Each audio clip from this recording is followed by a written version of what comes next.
Salve galera, beleza? Eu sou o Léo, professor e plantonista de Geografia do Poliedro, e estou aqui com vocês hoje para respondermos a questão que está aí na tela para você, a questão da Unesp 2018, questão essa que está na página 296 da apostila Medicina número 2, questão número 5 da página 296, questão que discute um pouco sobre hidrografia.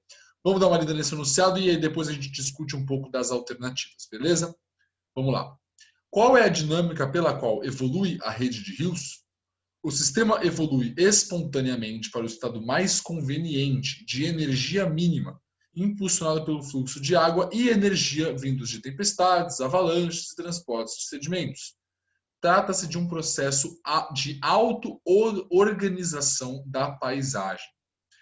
O enunciado nos pede um exemplo de auto-organização da paisagem relacionada aos rios e nos dá algumas opções para caracterizar esse exemplo que ele nos pede.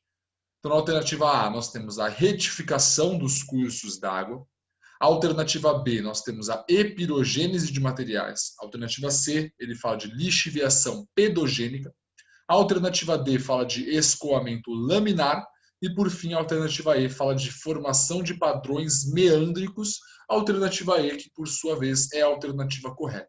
Então, o que nós vamos fazer? Eu vou primeiro justificar as alternativas incorretas, para que a gente entenda o erro de cada uma delas, e depois eu te dou alguns argumentos que justificam a alternativa correta. Pode ser? Então, vamos lá. Na primeira alternativa, nós temos a consideração a retificação dos cursos d'água.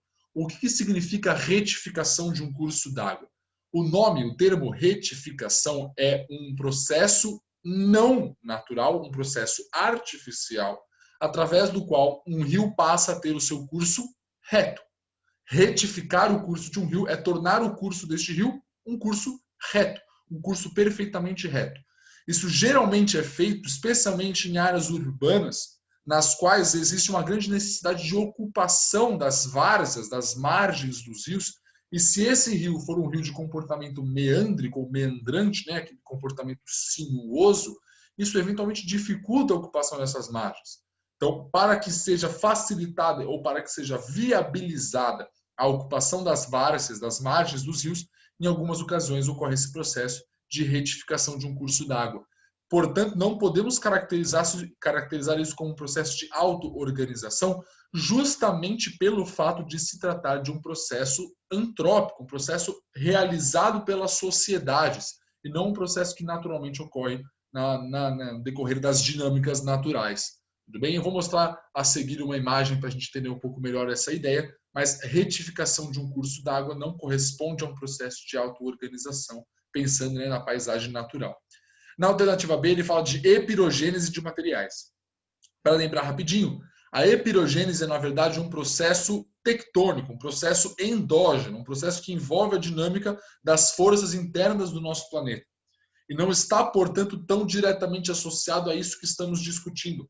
Repara como o texto dá mais ênfase aos fatores exógenos. Ele fala de tempestades, ele fala de avalanches, ele fala de transporte de sedimentos.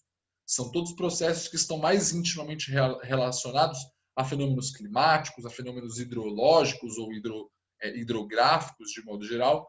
Então, não podemos atribuir a um processo, né, a uma dinâmica de cunho, né, propriamente exógeno, né, um processo associado aos fenômenos que se manifestam na parte externa do nosso planeta, um conceito que se aplica melhor a uma discussão voltada aos agentes endógenos, aos movimentos internos. Okay? A epirogênese não caberia também nessa discussão. A alternativa C fala de lixiviação, até aí poderia ser um conceito interessante para a gente discutir, mas ele coloca um segundo, né, um complemento ali, um segundo termo, a lixiviação pedogênica. O termo pedogênese, ou ainda, né, podemos falar também da pedologia, isso diz respeito ao solo. Pedogênese é o processo de formação de um solo. Pedologia é digamos, a parte da geografia, né, a subdivisão ali da geografia que se encarrega de estudar os solos. Então, a lixiviação pedogênica é um processo que está mais intimamente relacionado ao processo de formação de um solo.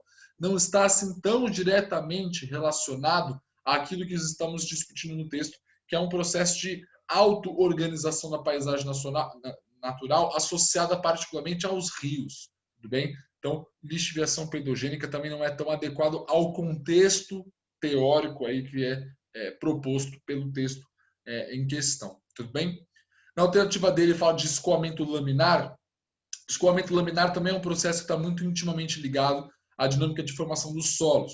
A gente, por vezes, chama de escoamento superficial ou ainda de lixiviação horizontal, esse mesmo processo. Escoamento laminar é um movimento que ocorre na superfície do solo, o movimento da água na superfície do solo, ok? E é um movimento que geralmente ocasiona um processo de erosão mais intenso. É um movimento que vai transportar os materiais que estão ali depositados sobre a superfície de um solo, geralmente tendo como destino final, né, o curso de um rio, ok? Então você pode pensar em escoamento laminar mais na dinâmica de formação do solo, mais na dinâmica de formação do relevo, participa também do processo de formação dos rios, mas não é o melhor exemplo também para a gente entender essa ideia de auto-organização. E aí a gente chega na alternativa E, né, formação de padrões meandricos. E aí eu vou te dar uma explicação para isso, mostrando algumas imagens. Então, primeiro, gostaria de chamar a atenção para essa imagem que mostra justamente aquela ideia de retificação. Então, isso aqui, na verdade, é do curso natural. Aqui, no caso, temos o Rio Tietê, aqui na cidade de São Paulo. Então, esse é o curso natural do Rio Tietê, né? Reparem como ele tem esse padrão bem sinuoso. E aqui já é, né, o processo de retificação sendo feito. Repara a diferença, né? Aqui você tem um curso d'água perfeitamente linear, retificado, justamente, ok?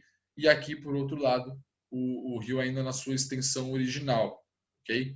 Na medida que foi feita essa retificação, né, o curso anterior do rio foi sendo aterrado, foi gradualmente secando, sendo aterrado e sendo ocupado, ok? Para que depois pudesse ser feito esse processo de retificação. Claro que isso envolve todo um conjunto de problemas, um conjunto de impactos ambientais que estão ainda hoje, né, são ainda hoje, digamos, verificados, né, são ainda hoje pertinentes. Então, é só aqui para a gente entender o que de fato representa essa ideia de retificação. Agora, para entender o porquê que um comportamento meandrante, né, um padrão meândrico de um rio representa um esquema de auto-organização, a gente tem que pensar na relação que os rios estabelecem com o relevo dos locais pelos quais eles circulam. Repare na diferença que eu vou tentar demonstrar para você no padrão de configuração que os rios apresentam em regiões mais montanhosas e em regiões mais planas. Numa área como essa, uma área muito montanhosa, estamos aqui na Cordilheira do Himalaia, a tendência é que o espaço existente entre as áreas mais inclinadas, espaço este no qual vão se formar, né, os vales fluviais, sejam espaços muito estreitos. Repara como você tem aqui um grande corredor em meio a esses enormes paredões montanhosos. Como é que o rio vai conseguir sair desse espaço? Ele não sai. Aqui o curso do rio é totalmente condicionado na sua forma, na sua extensão, na sua velocidade, pela configuração do relevo. A configuração do relevo vai impor, né, a configuração dos rios um comportamento determinado.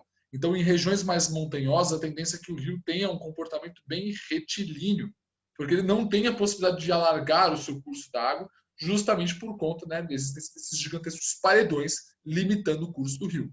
Tudo bem? Se você repara na diferença existente numa região mais plana, aqui você consegue observar o que, né? Apesar da imagem não ser uma imagem de qualidade tão boa, mas dá para observar o que aqui nessa representação. A ausência de um relevo mais montanhoso permite que o rio vá fazendo o seu comportamento, né, da maneira como for mais conveniente.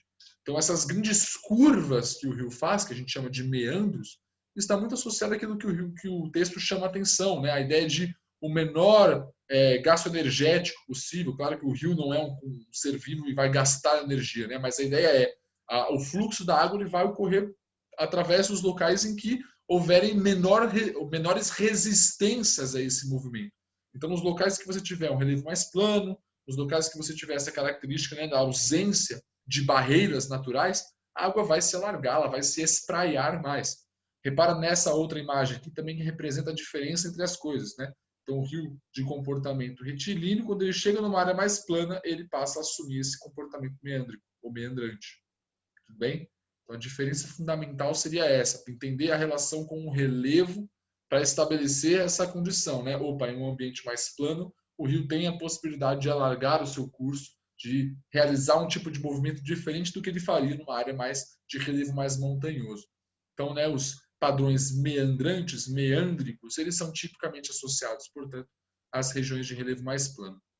Tudo bem? Então, a ideia de auto-organização da paisagem nesse sentido.